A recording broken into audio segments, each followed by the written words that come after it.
tipos que son los saturados y los insaturados, y que de estos dos pues tienen características casi similares, casi, pero no es lo mismo. El primero es que los ácidos grasos saturados son aquellos que tienen, o bueno, tienen enlaces simples de carbono-carbono, o sea, no tienen dobles enlaces en su estructura. Además de ellos, habíamos dicho que tienen puntos de fusión muy altos, o sea, tienen que estar de forma sólida, es por ello que son pastosas a temperatura ambiente. Entonces aquí vemos un ejemplo de un ácido graso saturado, tiene su cadena hidrocarbonada. Esa es una nomenclatura, bueno, representación taquigráfica. Cada puntita que vean, así como que forma la montañita, es un carbono. Entonces, fíjense, ese es un carbono, otro carbono, otro carbono, otro carbono, otro carbono, otro carbono. Esto se llama nomenclatura o descripción gráfica taquigráfica. Y aquí solamente tenemos enlaces simples de carbono. Vean, todo es lineal. Y en comparación a los tipos de ácidos grasos insaturados, pues decimos que aquí ya tienen dobles enlaces, o sea, tienen dobles ligaduras entre el carbono-carbono. Y estas comúnmente se van a paralelo a donde está ese doble enlace. Aquí tenemos una insaturación, otra insaturación, tres insaturaciones, que también se le conocen como dobles ligaduras, ¿va? Y esta comparación de los saturados, pues van a contener puntos de fusión muy bajos. Y por lo tanto, estos lípidos o ácidos grasos insaturados van a estar de forma líquida a temperatura ambiente. Entonces, ¿qué puedo decir de ello? Que los ácidos grasos insaturados comúnmente son aceites, ¿sale? Mientras que los saturados, pues vienen siendo ya mantequillas, mantecas, etc. Entonces, eso es muy importante de recordar. Eso es lo que habíamos visto hace una semana, por si no se les olvidó. Entonces, nada más habíamos visto de igual forma lo que era la estructura. Este es un ácido graso saturado porque contiene puras cadenas lineales carbonadas, y este es un insaturado porque ya tiene una doble ligadura. Si se dan cuenta, esta doble ligadura permite que se doble, o sea, se doble mi cadena de ácido graso. Volvemos aquí a tener ácidos grasos saturados, véanlo, no tiene ninguna doble ligadura, todo es lineal. Y aquí pues ya son insaturados porque ya contienen dobles ligaduras. Esto hace que se moldee o forme lo que es una patita. Habíamos comentado igual lo que era la nomenclatura, y esta nomenclatura pues va a variar, ¿no? Primero hay que considerar el número de carbonos que va a contener este ácido graso. Y comúnmente los carbonos van a ir de 2 en 2, por ejemplo 12, 14, 16, 18, etcétera, pero siempre de 2 en 2. Y que estos van a iniciar del grupo extremo carboxilo en adelante para empezar a contarlos. Entonces aquí, por ejemplo, tenemos ácidos grasos saturados, o sea que no tienen dobles ligaduras. Y aquí tenemos que nos dice que son 12 carbonos. Y se le pone el dos puntos seguidos de un cero, que esto significa este cero que no tiene dobles ligaduras. O sea, no tiene esto, una insaturación. Y ya de la forma o representación química, pues ya lo coloco acá. Y el nombre sistémico, el nombre sistémico me lo da el número de carbonos que tenga, ¿vale? Y el nombre común es como yo lo conozco. Si se dan cuenta, vean, estos ácidos grasos saturados tienen puntos de fusión, ¿qué? Muy altos. Y vean los ácidos grasos insaturados que poseen puntos de fusión muy bajos. Es por ello que estos son en aceite o de forma líquida, y estos de una forma más pastosa. Y ya cuando son ácidos grasos insaturados, pues aquí, después de los 2 puntos, después de colocar el número de carbonos que contiene, pues yo obviamente coloco cuántas insaturaciones tienes. Recuerden, el ácido linoleico tiene 2 y linolénico tiene 3. Y esto obviamente me va a referenciar con la letra delta, y de forma exponencial voy a colocar los números en donde se encuentran estos dobles enlaces. Ejemplo, el ácido linolénico es un ácido graso insaturado de 18 carbonos con 3 insaturaciones, en donde va a presentar estas insaturaciones en el carbono 9 a 10, 12 a 13 y 15 a 16. Aquí ya me está diciendo dónde están esas dobles ligaduras.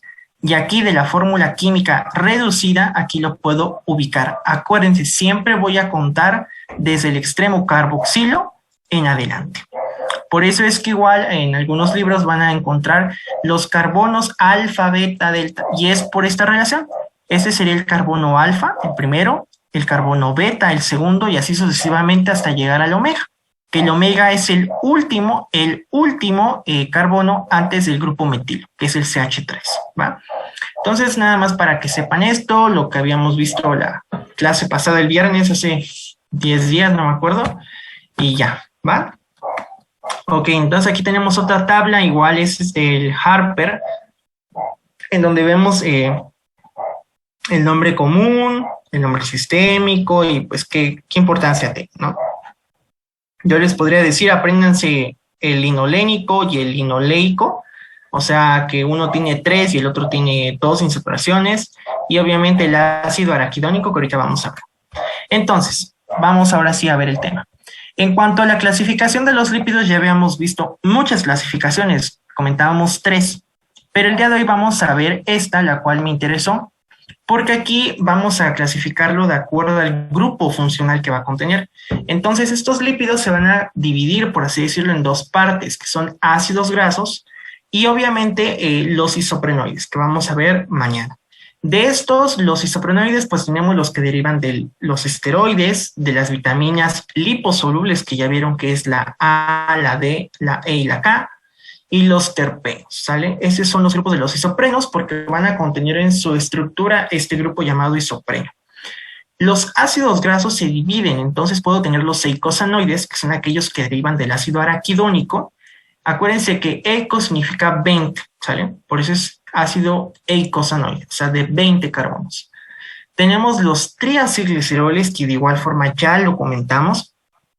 Y vamos a hablar un poco hoy de las ceras, y mañana vamos a hacer más énfasis en los esfingolípidos.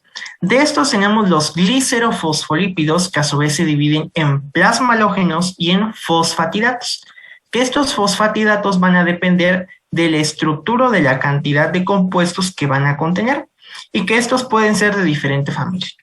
De ahí, estos mismos esfingolípidos se dividen en ceramidas y va a contener en su estructura grupos funcionales llamados mielina, y forman la esfingomielina, o bien si tienen monosacáridos, o bueno, carbohidratos, pueden ser cerebrósidos o gangliósidos. La diferencia entre estos dos, que mañana veremos, es que uno es por oligosacáridos y otro por monosacáridos, pero van a contener lípidos.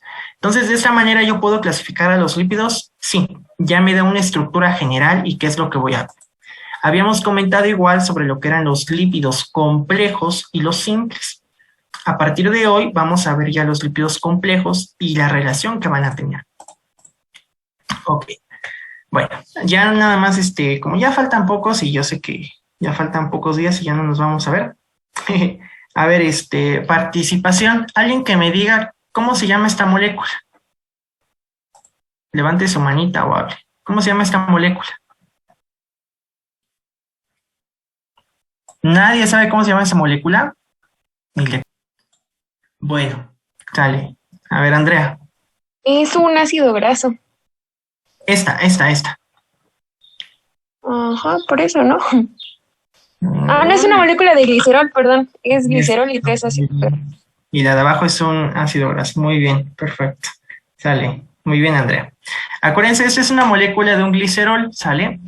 Que su nombre científico ya les había dicho que es 1,2,3-propanotriol.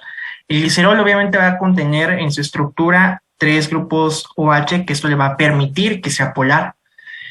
Y esto, pues ya lo dijo su compañera Andrea, ese es un ácido graso. Si se dan cuenta, un ácido graso va a ser una molécula que va a estar unida a un glicerol con 3 cadenas de ácidos grasos, ¿va? Entonces, esto es una recapitulación. Muy bien. Vamos a hablar de las ceras, ¿sale? Las ceras, fíjense que van a ser productos los cuales nosotros ya conocemos y hemos observado. Dentro de esto se consideran que las ceras son organismos, o son lípidos más complejos aún, porque van a tener cadenas hidrocarbonadas muy largas, muy largas. Estas ceras las podemos encontrar de forma natural en lo que es la naturaleza.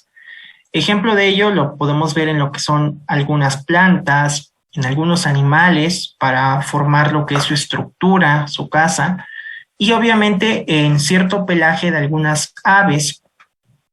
Y también se pueden obtener productos de estas ceras que son derivados obviamente de ciertos componentes animales. De hecho, estas ceras van a ser la siguiente. Son ácidos grasos de cadena larga, que más o menos se consideran de 14 a 36 carbonos, o sea, es muy, muy amplio. Y va a contener en su estructura un grupo OH, o sea, un grupo alcohol graso de cadena larga, igual de 16 a 30. Estas ceras, a comparación de los triacilglicéridos, son más hidrofóbicas aún, o sea, no permiten o no tienen este contacto con el agua. Dentro de las características de los lípidos que habíamos considerado es que estos lípidos no van a contener como tal, espérense, ya, no van a ser solubles en agua, ¿va? Entonces estos lípidos van a ser comúnmente solubles, pero en disolventes orgánicos. Entonces estas no tienen afinidad con el agua, las ceras. La mayoría de ellas son formadas por los insectos, ¿sale? Como lo es la abeja, que forma lo que es el panal y pues hace su cera, la cera de abeja. Y en el caso de los animales, como también nosotros somos animales, forman lo que es o nos ayudan las glándulas cerosas. Y dentro de ellas tiene la función de lubricar e impermeabilizar. También sirve como aislante acuático y térmico, delimitar territorio y antiséptico óptico, ¿sale? Vamos a hacer énfasis en dos cosas. Nosotros, obviamente, por nuestra naturaleza y por nuestras glándulas sebáceas, producimos cierta cantidad de grasa, que esta grasa es corporal. Y cuando amanecemos comúnmente, pues nos vemos a la cara y estamos un poco grasositos, pero es por este efecto. El efecto de la grasa no solamente es hacernos brillar en la cámara o en cualquier lado, no. El aspecto es de protección, ¿sale? La grasa, en este caso la cera, forma una especie de capa protectora que impide este paso de toda la radiación UV que tenemos actualmente y de cierta manera nos protege. Es por ello que se ha comentado que lo ideal, a ustedes y a nosotros, no es que nos bañemos seguido, porque vamos perdiendo esta capa de, ahora sí que de cera que nos va permitiendo o nos aísla de ciertos componentes. Hay que recordar que dentro de la piel tenemos igual microorganismos como el Streptococcus aureus, que igual forma parte de nosotros, pero no tiene pues esa patogenicidad, por así decirlo, por lo mismo de las capas de bacterias que tenemos, que son hasta cierto punto benéficas para nosotros. Otro ejemplo que tenemos igual es el antiséptico óptico. Muchos de ustedes, yo creo que todos hemos lidiado con esto, lo que comúnmente llamamos como cerilla. En nuestro oído externo principalmente se acumula esta gran cantidad de cerumen y mucho de lo que nosotros hacemos pues es limpiarlo por la parte higiénica, ¿no? Entonces, a veces esta producción es muy excesiva en muchos de nosotros y llega a generar los famosos tapones, ¿sale?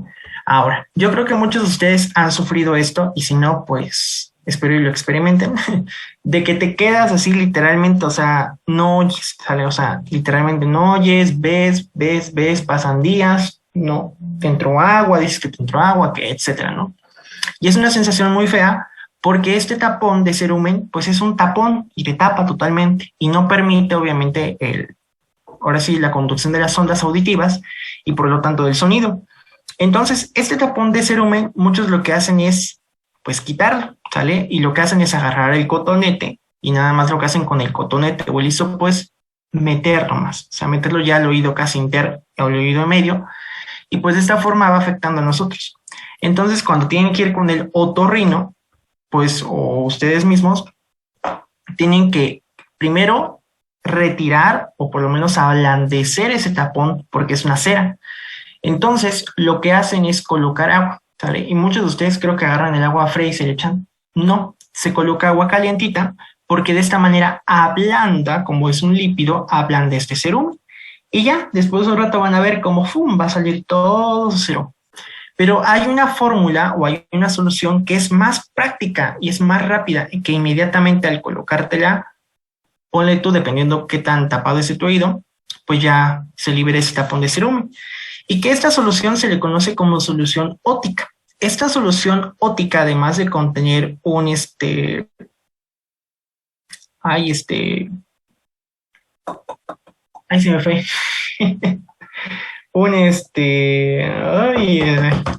Ahorita me acuerdo. Va a contener lo que es la lidocaína, que es un anestésico local, y de ahí contiene lo que es la hidrocortisona. La hidrocortisona es un glucolípido. Entonces, bueno, un cortisol, deriva de cortisol. Entonces, como es un lípido, lo que hacen es que cuando vean esas gotitas, son como aceitito, ¿sale? Literal, y le colocan 1, 2, 3 gotitas. ¿Y qué es lo que pasa? Ustedes dirán, bueno, pues si es aceite, por así decirlo, obviamente va a ser más grande mi cerumen, no lo va a compactar más. No, al contrario, lo va a desintegrar, porque tiene este efecto, todos los lípidos son de ser emulsificadores. Entonces, al momento de colocar esas gotitas ópticas, lo que va a hacer es ablandar todo esta bola de cerumen y de esta manera, ¡fum!, va a desprender poco a poco. Entonces, este efecto que tienen los antisépticos o soluciones ópticas es esto, hacer lo que es la parte que les había dicho de formar de micelas y obviamente de emulsificar a mis grasas y por lo tanto va a descomprimir este tapón de cerumen. Entonces, eso es algo importante que pues, lo van a ver hasta 4º año cuando ya vean otorrino, pero para que de una vez comprendan, ¿va? Ok. Ahora, vamos con el siguiente grupo que son los fosfolípidos. Voy a apagar mi cámara porque dice mala conexión.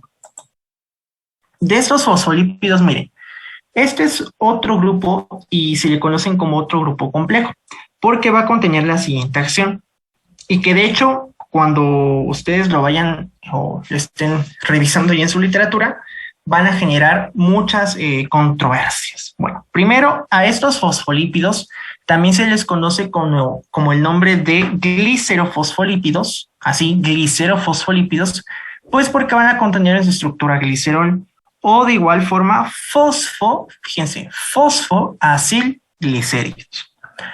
¿Qué quiere decir esto? Si son fosfolípidos, es porque en su estructura van a contener ¿qué? Pues un grupo fosfato.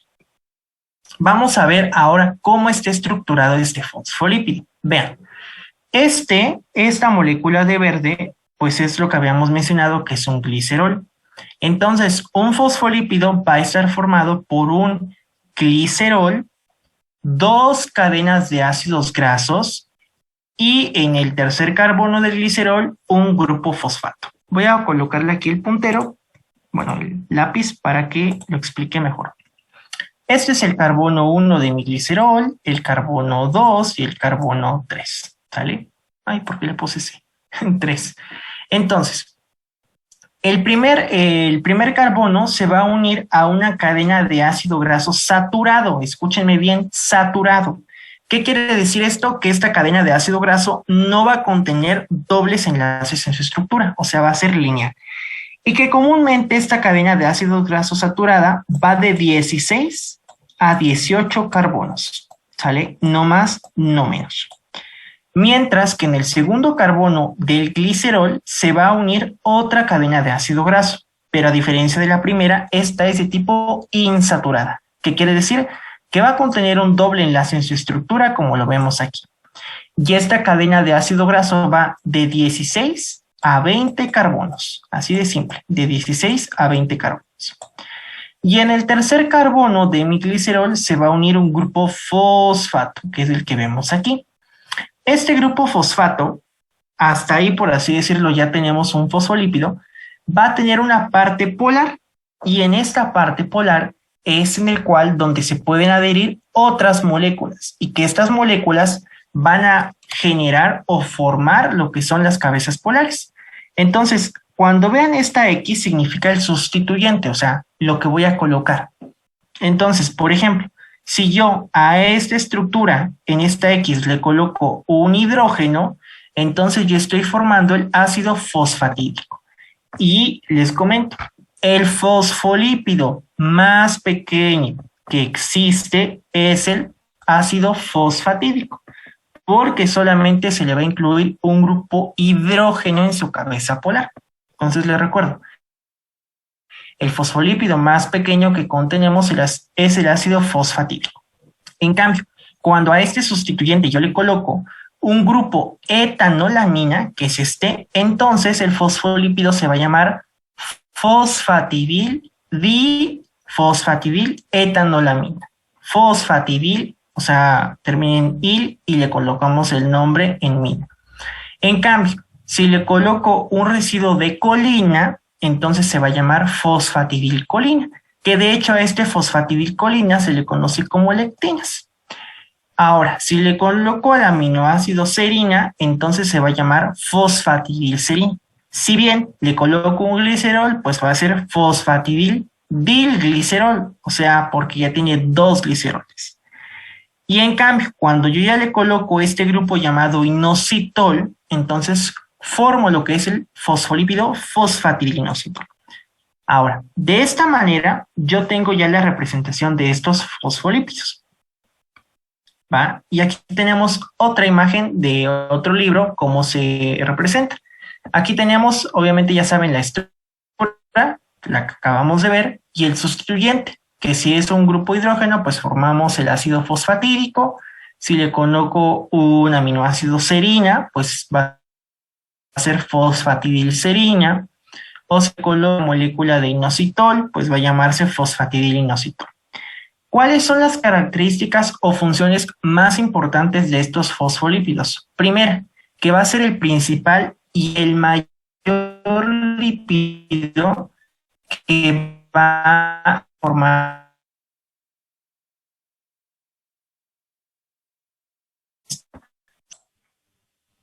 Bueno, entonces le recuerdo. Estos fosfolípidos, como les decía, en su cabeza polar van a colocarse un sustituyente, o sea, una molécula. Si yo le coloco un grupo hidrógeno, entonces genero el ácido fosfatídico. Si le coloco al aminoácido serina, formo el famoso fosfatidilserina. Y si le coloco una molécula de inositol, formo lo que es el fosfatidilinositol. Ahora, dentro de las funciones que va a tener estos fosfolípidos, la primera es que van a formar la estructura, fíjense, la estructura de lo que son las membranas, en lo que es las membranas plasmáticas y celulares. ¿Sale? Esa es la primera. Dos, otra función. Son agentes emulsificantes, o sea, van a hacer una emulsión y por lo tanto son agentes superficiales. ¿Qué quiere decir esto? Que van a disminuir la tensión en, obviamente, pues, dentro del líquido, ¿no? Recordando que la tensión superficial, pues, viene siendo una fuerza que se aplica sobre una determinada área de trabajo, que viene siendo una longitud, ¿vale? Ahora, en un líquido. Y de igual forma, esta capacidad de los fosfolípidos ya en nuestro organismo es formar lo que se le conocen como las famosas micelas, ¿sale? Y las micelas no es más que nada una esferita, que todos lo han visto en los libros, ahorita lo vamos a ver, una esferita, que va a contener dos aspectos, un aspecto hidrofóbico y uno hidrofílico. Y obviamente esto pues va a estar en relación a lo siguiente, ¿va? Ay, espérenme. Aquí, miren, esta es la estructura de un, pues de un fosfolípido, ¿va? Aquí tenemos fosfato. Mientras que, entonces, les comentaba, ¿no? La forma de las micelas. Fíjense, entonces aquí tenemos la parte, perdón, voy a poner mi puntero. La parte hidrofóbica, ¿va? O sea, la que no va a contener la... Sigues trabando. Entonces les comentaba, esa parte es la que va a tener la relación en cuanto al aspecto polar, ¿va? O sea, la que va a tener relación con el agua. Entonces, como tiene este efecto, bueno, les recuerdo las funciones de los fosfolípidos, una que es, forma parte o es el principal componente de las membranas plasmáticas, acuérdense, es un agente emulsificante y por lo tanto agente superficial, porque va a disminuir la tensión superficial. Y tres, que va en nuestro organismo formar lo que son las famosas micelas. ¿Qué es esta la micela? Fíjense, todas estas cabezas son las cabezas polares donde está el grupo fosfato.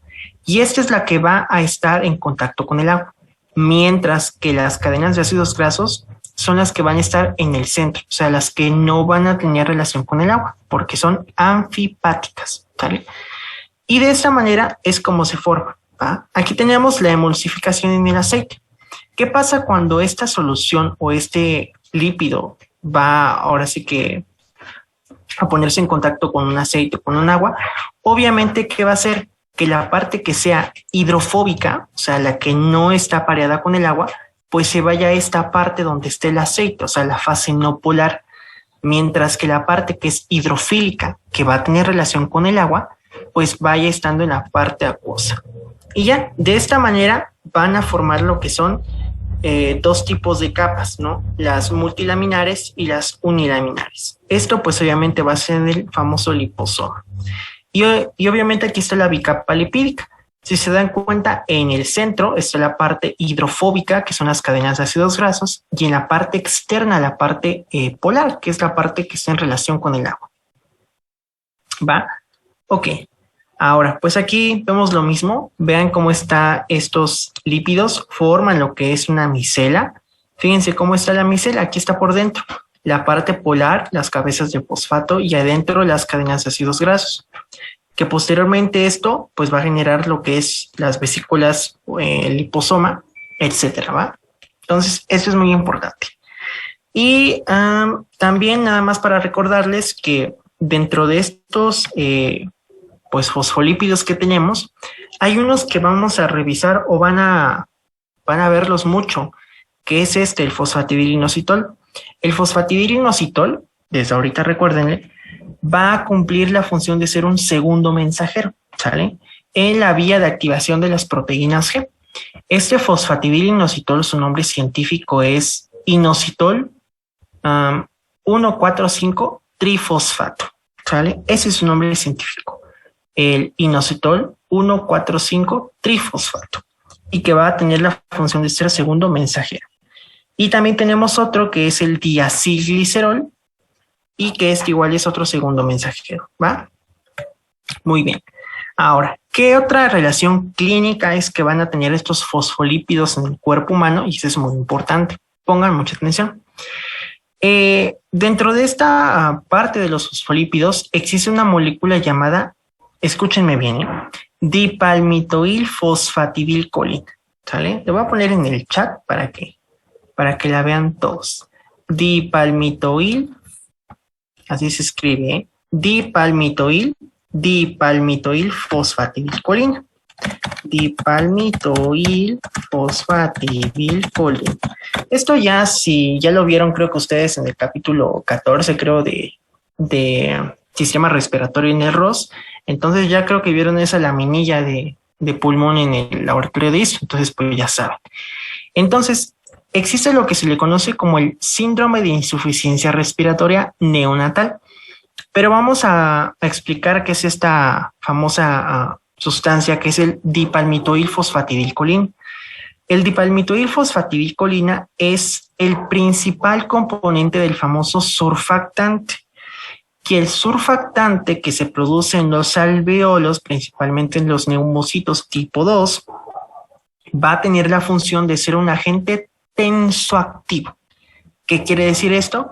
Que va a reducir la tensión superficial que se está llevando en los alveolos, ¿va?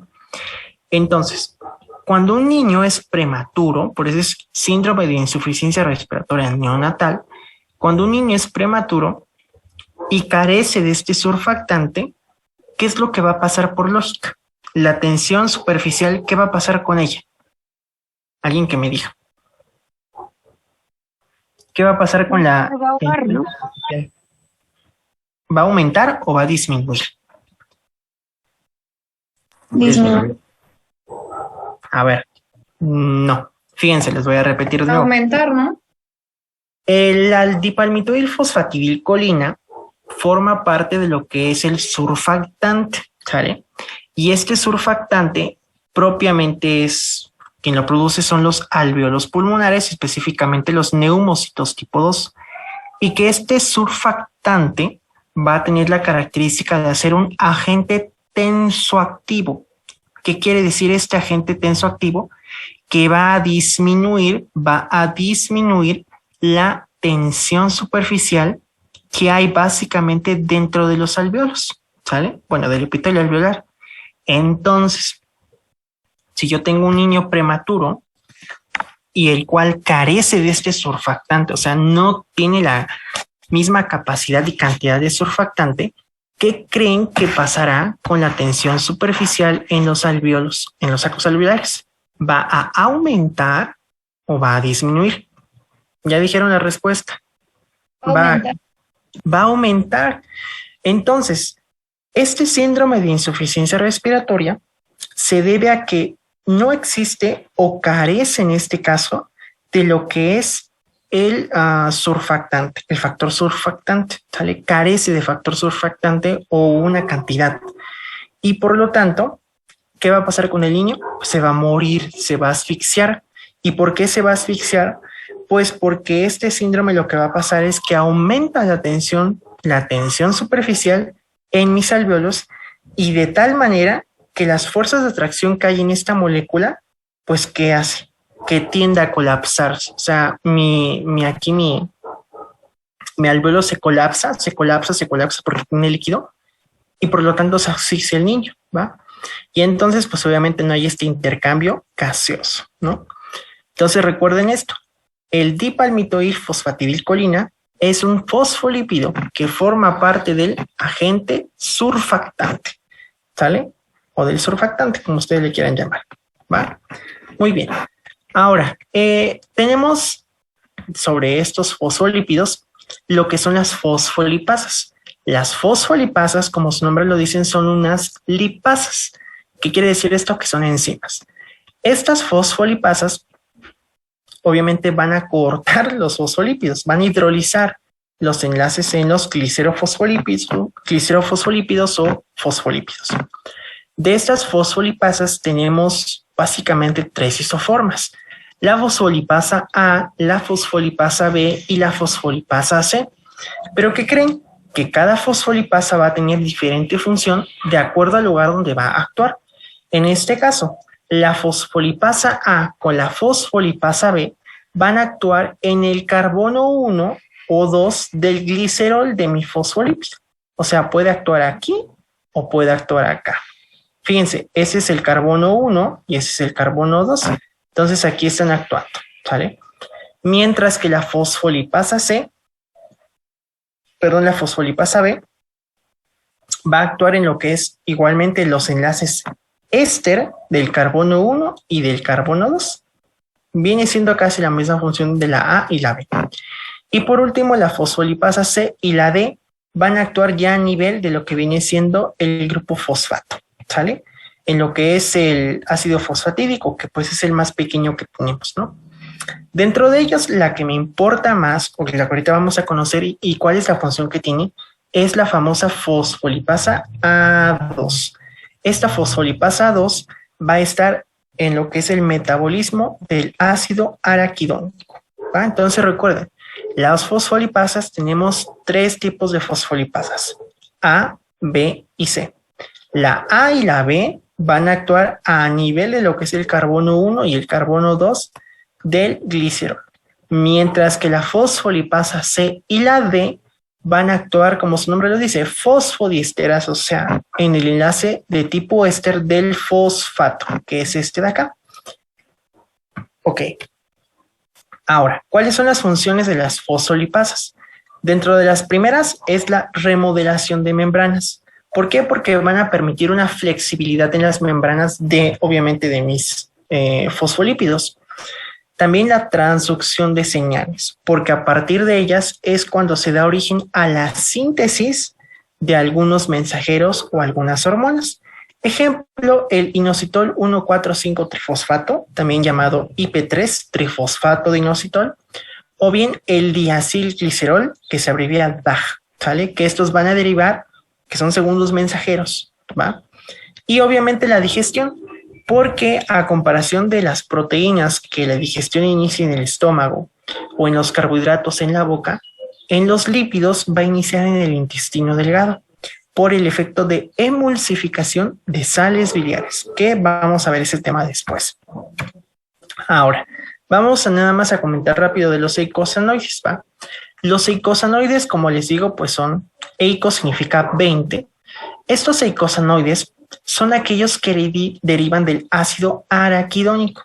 Y si recordamos, el ácido araquidónico tiene esta nomenclatura, ¿sale? Ya de forma rápida, alguien que me diga cómo se lee esto, alguien que me explique qué significa esto. ¿Nadie? Es un ácido graso de 20 carbonos que tiene 4 insaturaciones en los carbonos 5, 8, 11 y 14. Eso, muy bien, Andrea, gracias. Entonces aquí está la nomenclatura. Si les llego a poner yo esto, pues acuérdense, es ácido araquidónico, ¿ah? Y este ácido araquidónico va a formar o va a generar ciertas moléculas, pero a partir de esta fosfolipasa, la fosfolipasa A2. Y eso es muy importante, muy, muy, muy importante. Entonces, al momento en que actúa en el ácido araquidónico, la fosfolipasa A2 va a generar lo que se llama la respuesta inflamatoria y va a generar, por lo tanto, sustancias que van a tener este efecto, ¿sale? El efecto del estímulo agonista, como puede ser la histamina, las citocinas, que van a actuar básicamente en una célula o en un órgano blanco. Entonces aquí vemos ese esquema, el ácido araquidónico, y aquí vamos a ver lo siguiente. Aquí me está diciendo que este es donde va a actuar en el carbono 2, donde va a actuar esta enzima. Y esta enzima se llama fosfolipasa A2. Cuando esta fosfolipasa A2 actúa sobre lo que es el ácido araquidónico, pues ya obviamente me va a liberar ciertas sustancias que van a ser los leucotrienos por acción de la enzima lipoxigenasa, los tromboxanos y obviamente las prostaglandinas, que estas prostaglandinas se forman a partir de la enzima ciclooxigenasa. Esto es muy importante y lo van a ver siempre. O sea, lo van a ver en segundo año, en tercero, en cuarto y en quinto. Entonces, acuérdense, el metabolismo de los eicosanoides deriva del ácido araquidónico a partir de la enzima fosfolipasa A2. A2, porque acuérdense que hay una A1. Entonces, vuelvo a ver el esquema. El ácido araquidónico, por acción de la enzima fosfolipasa A2, me va a liberar lo que es esto, el ácido araquidónico ya libre. O sea, rompieron este enlace que había. Y de esta manera, por acción de la enzima ciclooxigenasa, puedo generar lo que son las prostaglandinas y a su vez derivan los tromboxámenos. Por acción de la enzima lipoxigenasa, los leucotrienos y los epóxicos, que estos no los vamos a ver ahorita. Ok, ahora ese es otro ejemplo, ese es del Harper. Lo mismo, fosfolípidos de la membrana, aquí obviamente entra la fosfolipasa A2 y genera lo que es el ácido araquidónico. De este ácido araquidónico pues ya pueden derivar ciertas moléculas, ¿no? No me voy a detener mucho. Ok, vamos a iniciar rápido, ¿sale?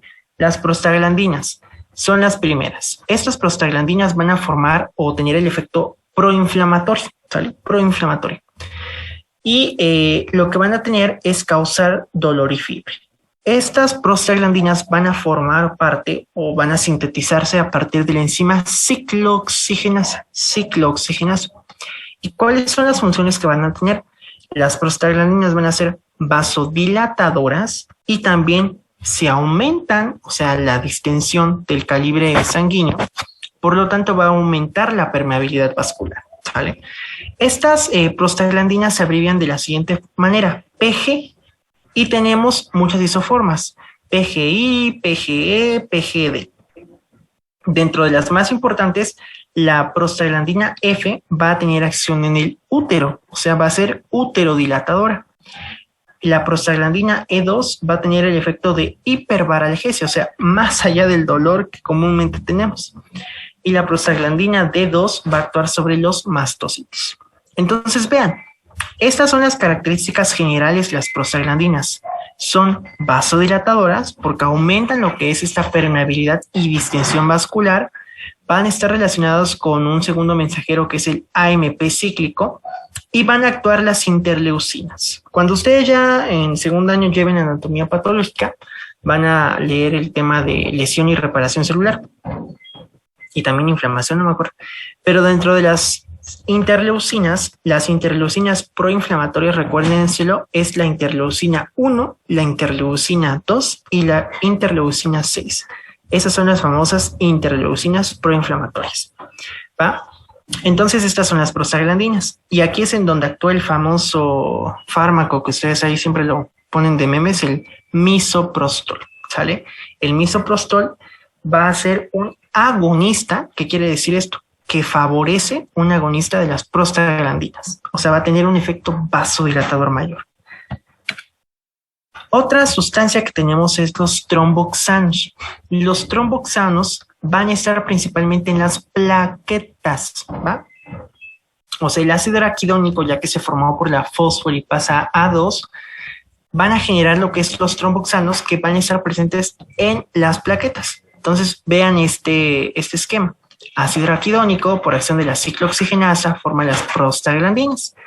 Y que por acción de la peroxidasa, aquí tenemos el glutatión, forma glutatión reducido, ya lo vimos, me genera la prostaglandina H2, y que de esta prostaglandina H2, por acción, fíjense, por acción del enzima, del enzima tromboxano A sintasa, va a generar lo que son los tromboxanos, ¿sale? Entonces vean, eso es muy importante.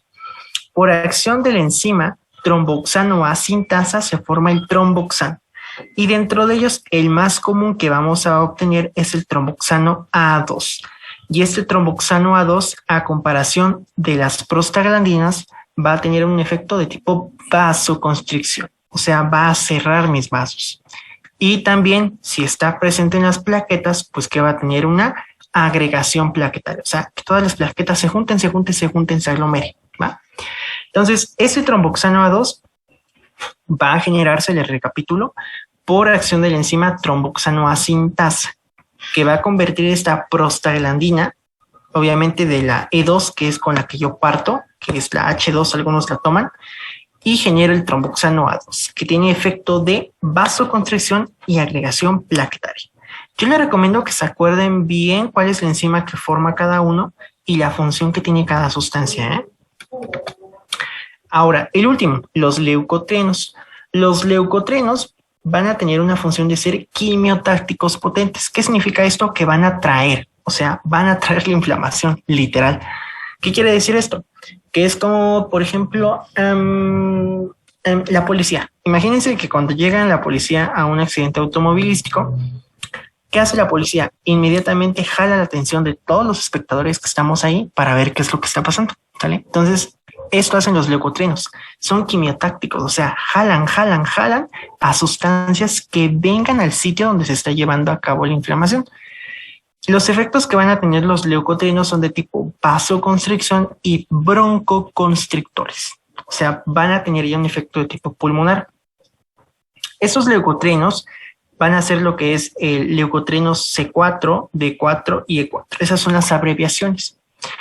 Y estos componentes, o en general, los más importantes, o el que tiene mayor efecto, el que han estudiado, es el leucotreno D4, porque este va a ser el que tiene el efecto broncoconstrictor, pues ya que va a contraer la musculatura lisa de las vías aéreas. Ahora, hay un efecto que es la anafilaxia, ¿vale? La anafilaxia se refiere a una reacción alérgica muy grave cuando se pone en contacto la presencia del alergeno, ¿sale? Y un alergeno es cualquier sustancia capaz de generar una reacción alérgica. Esa es la definición de un alergeno. Entonces, este alergeno, cuando el huésped, cuando el sujeto, cuando la persona esté en contacto con su alergeno, entonces genera lo que se llama la anafilaxia. ¿Y qué es lo que hace la anafilaxia? Va a estimular la producción de inmunoglobulina E. Y si recuerdan cuando vimos las funciones de las inmunoglobulinas, habíamos dicho que esta inmunoglobulina E va a tener mucha acción en lo que es la reacción anafiláctica y ante lo que es el padecimiento del mintus. Entonces, esta inmunoglobulina E se va a liberar a partir de lo que son los mastocitos, ¿sale? Y esos mastocitos pues van a estar en el tejido conjuntivo. Entonces, estos mastocitos se liberan, o sea, se liberan en gránulos, los mastocitos se liberan de los leucotrenos y generan sustancias inflamatorias, o sea, literal llega el mastocito al sitio de acción y dice, bueno, voy a liberar a los policías, a los leucotrenos. Y en ese momento también libera sustancias más inflamatorias como es la histamina, la heparina y la prostaglandina. Entonces, de esta manera, genera este efecto de anafilaxia. Que de hecho, por ejemplo, muchos de ustedes creo que han llegado o son alérgicos al polen, al camarón, al... ¿qué más? No sé, X ejemplo. Entonces, cuando tienen este contacto con su alérgeno, pues obviamente les va mal, porque generan este efecto de anafilaxia. Y que cuando se complica esta anafilaxia y es muy grave, entonces genera el famoso shock anafiláctico. Y ahí es donde tienen que aplicar lo que es la adrenalina para activar al efecto simpático. Entonces vean aquí otro ejemplo del metabolismo.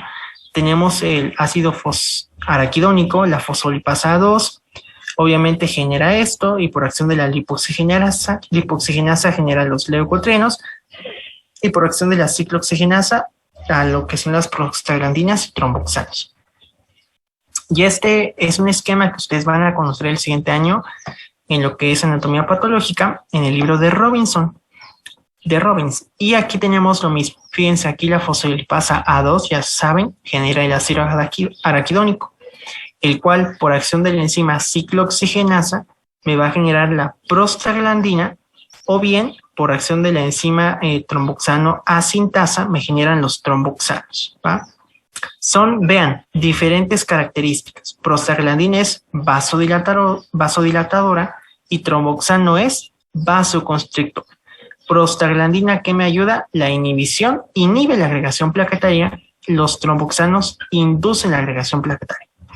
En cambio, cuando el ácido araquidónico por acción de la enzima lipoxigenasa, pues entonces me va a generar lo que son los famosos leucotrienos, que tenemos leucotrienos E4, D4 y E4, de los cuales habíamos comentado que el D4 va a tener el efecto broncoconstrictor como tal.